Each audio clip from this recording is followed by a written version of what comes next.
இந்த தமிழ்ச்சங்கத்தினுடைய அமைச்சர் அவர்களையும் வணங்கி, துணை அமைச்சர்கள் மற்றும் சான்றோர் பெருமக்கள், பட்டிமன்றத்தினுடைய தலைவர் மற்றும் இங்கு வந்திருக்கின்ற அனைத்து ஆளுமைகள், சான்றோர்கள் அனைவரையும் நான் வணங்குகிறேன்.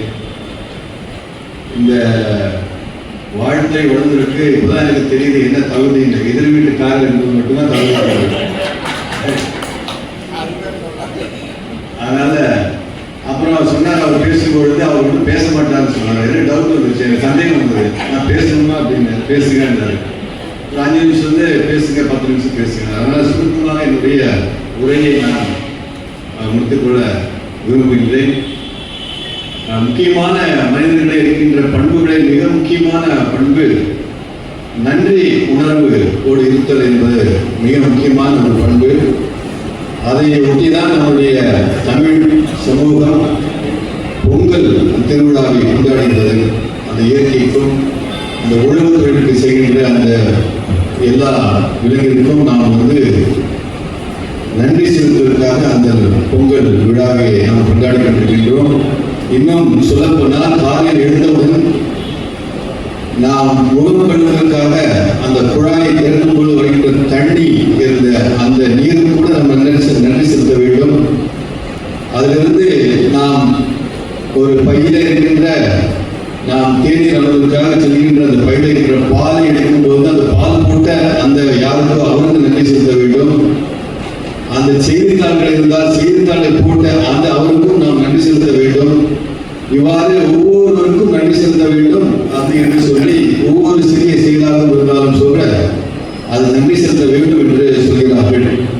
அப்படிப்பட்ட ஒரு சமுதாயம், தமிழ் சமுதாயம் ஒரு அறத்தை நமக்கு எல்லாம் சொல்லிக் கொண்டிருக்கின்றது. அந்த பொங்கல் திருவிழாவையும் திருவள்ளுவர் உடைய திருவிழாவையும் மற்றும் இந்த திருச்சிராப்பள்ளி தமிழ் சங்கத்தினுடைய 69ஆம் ஆண்டு விழாவையும் மிக சிறப்பாக கொண்டாடுகின்ற இந்த தருணத்திலே இப்பொழுதெல்லாம் இந்த தமிழ் சங்கம், நம்முடைய திருச்சிராப்பள்ளி தமிழ் சங்கம் புதுமைகளை கையாண்டு கொண்டிருக்கின்றது. அதனால்தான் இது போல நிகழ்ச்சிகள் கூட இன்று வருகின்ற நிகழ்ச்சிகளும் புதுமையாக இருக்கின்றது. எனவே அப்படிப்பட்ட ஒரு புதுமையான நிகழ்ச்சிகள் இருப்பதனாலே தான் நம்ம பல விஷயங்கள் போய் சென்றட முடியும். உதாரணத்திற்கு இப்பொழுது நம்ம சமீபத்தில் திருவள்ளுவர் சிலை நிறுவி வெள்ளி விழா காண்கின்ற அந்த தருணத்திலே நம்முடைய துறையும் எங்களுடைய துறையும் வாசகத்துக்கும் இணைந்து கருத்தரங்கு நடத்தினோம். நம்முடைய நூலகத்திலே 3 கருத்தரங்கு நடத்தினோம். அதில் நம்முடைய கவிஞர் நந்தலாலா அவர்களும், திருக்குறள் முருகானந்தம் அவர்களும், சோமவீரப்பன் அவர்கள் 3 பேரும் கருத்தரங்களை பகிர்ந்து கொண்டார்கள். மிக அற்புதமான கருத்துக்களை சொன்னார்கள். எங்களுக்கெல்லாம் என்ன மகிழ்ச்சி என்றால் அந்த கூட்டத்தில் இருந்தவர்கள்லாம் இளைஞர் எல்லாருமே அந்த இளைஞர்களாக இருந்தார்கள். அதில் மிக கூறப்பட்ட மிக அருமையான கருத்துக்களை இன்னுமே மறக்க முடியாது. கவிஞர் நந்தலாலா அவர்கள் சொல்லும் பொழுது அந்த திருக்குறள் என்பது அறிவும் ஞானம், அதாவது நாலேஜ் அண்ட் விஸ்டம் அப்படிங்கிறத பற்றி சொன்னாங்க. அதாவது அந்த அறிவு என்பது பொறுத்து அதை எழுதப்படவில்லை, அது வந்து ஒரு பேரது மெய்ஞானத்தை வைத்து அது எழுதப்பட்டதனால்தான் இன்றும் நம்முடைய வாழ்ந்து வருகிறது என்பதை அற்புதமாக அவர்கள் சொன்னார்கள். சோமவீரப்பன் அவர்கள் சொல்லும் பொழுது மேலாண்மையுடைய குரு திருவள்ளுவர் என்று அவர்கள் சொன்னார்.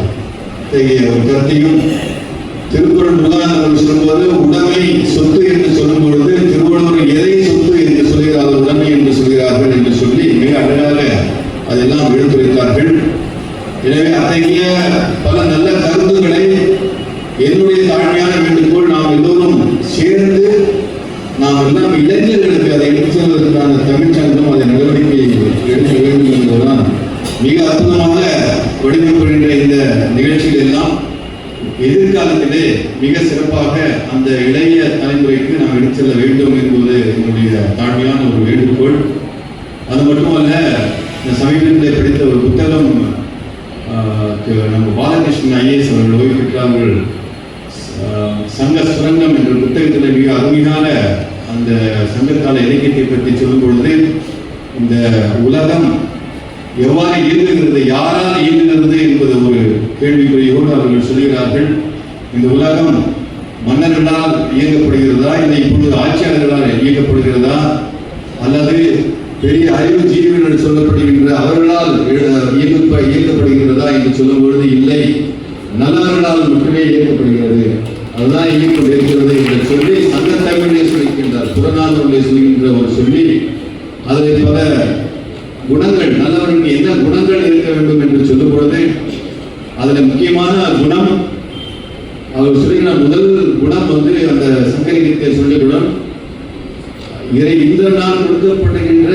அமிர்தமே கொடுத்தாலும் கூட தான் மட்டும் உண்ணாமல் பிறருக்கு பகிர்ந்து கொடுப்பது என்கின்ற குணம். அதாவது இன்னும் அவர் சொல்கிற பிறர்க்காக வாழ்வது என்பது அது இயலாது, பிறருக்காக யாரும் வாழ முடியாது, ஆனால் பிறருக்காக முயல வேண்டும் என்று சொல்கிறார்கள். அதாவது பிறருக்காக நாம் என்ன செய்ய முடியுமோ அதனை செய்ய வேண்டும். ஒரு வறுமை இவருக்கு ஏற்படும் போது அதை கண்டு நாம் வெட்கப்பட வேண்டும் என்று சொல்கிறார்.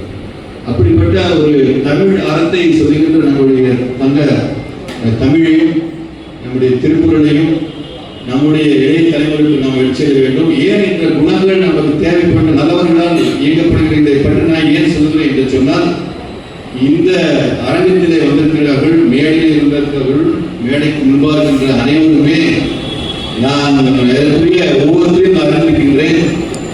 ஏதாவது வகையிலே பிறருக்காக சிந்திப்பவர்கள் என்பதை நான் இங்கு பெருமையோடு சொல்லிக் கொள்கிறேன். அந்த கூட்டத்திலே எனக்கு ஒரு வாழ்த்துறை வருவதற்காக எனக்கு இந்த சந்தர்ப்பத்தை வழங்கிய நம்முடைய குறிப்பாக அமைச்சர் அவர்களுக்கும் துணை அமைச்சர் தலைவர் அவர்களுக்கும் நான் நன்றியை தெரிவித்துக் கொள்கின்றேன். மேலும் இத்தகைய செயல்பாடுகளை நாம் தொடர்ந்து நடத்த வேண்டும் என்று சொல்லி இந்த அருமையான ஒரு வாய்ப்புக்கு எனக்கு வழங்கியதற்காக நன்றி கூறி விடைபெறுகிறேன்.